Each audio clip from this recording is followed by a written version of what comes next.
ڕێزم ئینسان هەموو کاتێک نێتی خێر و چاکەی هەبێت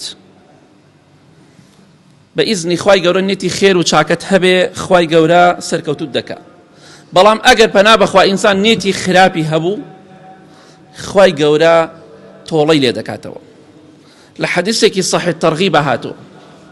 ئەم حەدیثە تەنها حەدیثێکە کە سەحابەیەکی کورد بە ناوی جابان کە خۆیان پێڵێن گاوان ڕزای خوا لەبێ یەک سەحابە هەبووە کورد بووە ئەم حەدیثە لە پێغەمبەری خوا ڕیوایەتەکە صلی الله عليه وسلم. حەدیثێکی صحیح خۆشەویستی خوا فەرمێ صلی الله عليه وسلم هەر پیاوێک قەرزێک لە کەسێک بکات.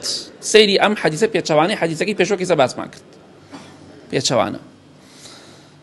هەر کەسێک پارێک لە کەسێک قەرز بکا بەڵام لا يريد أن يؤدي إلى صاحبه حقه خدعه حتى أخذ ماله. بەڵام کاتێک کە پارەکەی لێ قەرزەکە ئاڵێ کاک فڵان کەس ئەوەندە پارەم بەرێ بۆ ئەوەندە ڕۆژ ئەوەندە مانگ، بەس ئەو کاتێک کە پارەکەی ئەداتی لە دڵ خۆی ئەڵێ بەخوا چاوە پێی ناکەوێت. ئەومان هەو جۆرەمانەیە هەر داتە دەستیوە تەواو ئەبیاڵی گری بۆ قیامەت.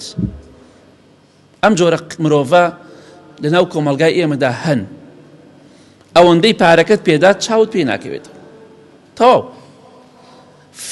فێڵت لێ ئەکە ئەو کاتێک کە پارەکەت لێ وەرئەگرێ کۆمەڵە ستوێنت بۆ خوا کۆمەڵی وعدت پێدا بەڵام تەماشا ئەکەی نێتی وایە پارەکەت نەداتەوە. هەن نێتەکە چەندێ دەورە بینێ. پێغەمبەری خوا فەرمێ صلی الله عليه وسلم فمات ولم يؤدي دينه بشمرێ و قەرزەکەی هێشتا نەداوەتەوە. ئەمە خوا زەمانەتی بۆ گەڵگۆی پێش و باسمان کرد ناوەڵڵا. ئەمە پێغەمبەری خوا صلی الله عليه وسلم زەمانەتی ئەم ئینسانەیەکە نە بۆچی لەبەر یەک شتێک فەرقەکە چییە؟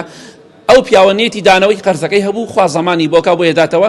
ئەم نێتی دانەوەی قەرزەکەی نییە خوای گەورە چی تاوانێکی بۆ دەنووسێ. دەفەرمێ لقي الله وهو سارق لە ڕۆژی قیامەتا دەگاتە خزمەتی خوا دەڵێن فڵان کەس دزە حسابی دزی بۆ کری دزە ئەو پارێک کە بردیوەتی قەرز ئەو قەرزە بۆتە دزی تەواو بە دزی حسابەکرێ تەنها لەبەر ئەوەی نێتی دانەوەی قەرزەکەی نییە.